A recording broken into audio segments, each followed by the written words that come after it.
देखिए green TV YouTube पर भी, बस सब्सक्राइब करें और बेल आइकन दबाएं। नमस्कार दोस्तों, स्वागत है आपका किसान बुलेटिन में और मैं हूं आपके साथ पारुल यादव। चलिए जल्दी से एक नजर डालते हैं खेती किसानी और ग्रामीण भारत की आज की बड़ी हेडलाइंस पर।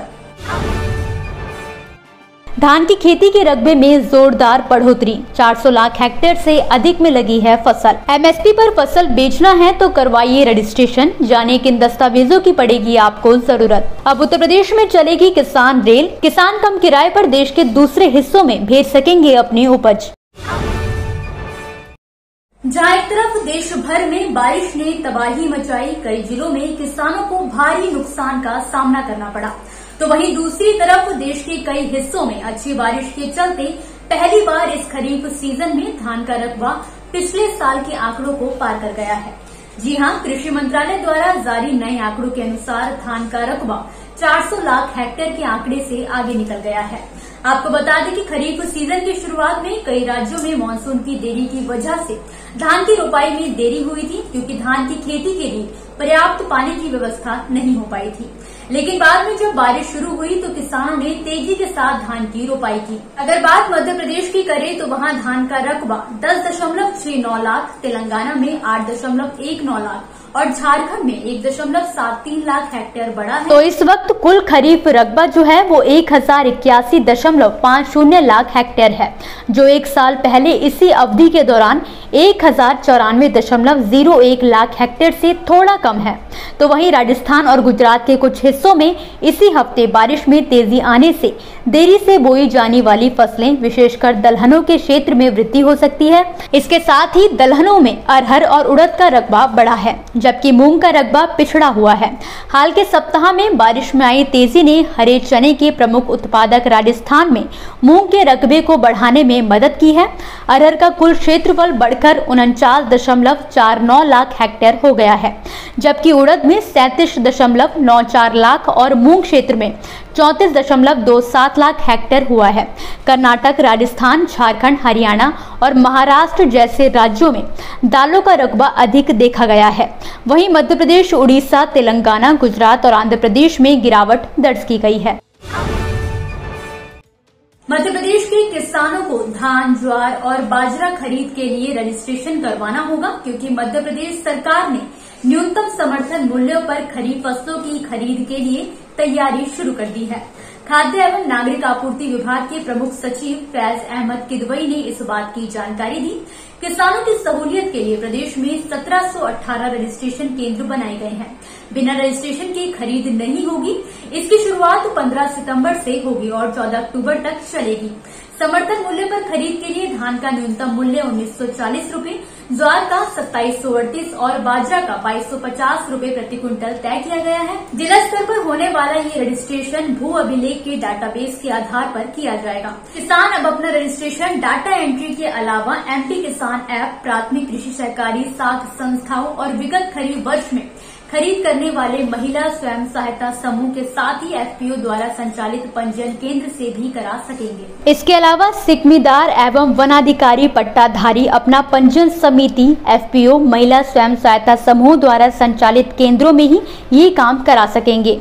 इसके साथ ही जिन किसानों ने खरीफ एवं रबी के मौसम में ई उपार्जन पोर्टल पर अपना रजिस्ट्रेशन कराया था, उन्हें फिर से दस्तावेज देने की जरूरत नहीं होगी। लॉकडाउन में किसानों की फसलों को नुकसान होने से बचाने के लिए केंद्र सरकार द्वारा किसान रेल की शुरुआत की गई थी, ताकि किसानों की फसल बिना किसी दिक्कत और परेशानी के आसानी से एक राज्य से दूसरे राज्य तक पहुंचाई जा सके। इतना ही नहीं, सरकार की सुविधा से किसानों को लाभ ये हुआ कि उनकी फसल न सिर्फ देश के बाकी हिस्सों में पहुंच रही है, बल्कि किसानों को उनकी उपज के अच्छे दाम भी मिल रहे हैं। इसी कड़ी में रेलवे अपने बेहतर नेटवर्क के दम पर उत्तर मध्य रेलवे की पहली किसान रेल आगरा रेल मंडल से शुरू करने जा रहा है। जानकारी के लिए बता दें कि 6 सितंबर को आगरा रेल मंडल के यमुना ब्रिज रेलवे स्टेशन से किसान रेल असम के लिए रवाना होगी।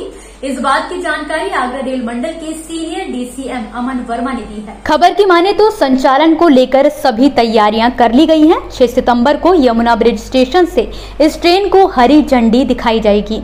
इस ट्रेन से अपनी फसल और उत्पादों को भेजने के लिए किसानों को किराए पर 50% की सब्सिडी भी दी जाएगी। जाहिर है उत्तर मध्य रेलवे की ये पहली किसान रेल है जो आगरा रेल मंडल से शुरू हो रही है। ऐसे में उत्तर मध्य के किसानों को उम्मीद है कि यहाँ किसान रेल के चलने से उन्हें भी फायदा होगा।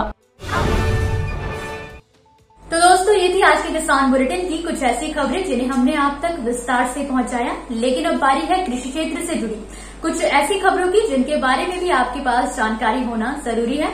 तो चलिए जल्दी से एक नजर डालते हैं खेती किसानी और ग्रामीण भारत की छोटी बड़ी अपडेट्स पर।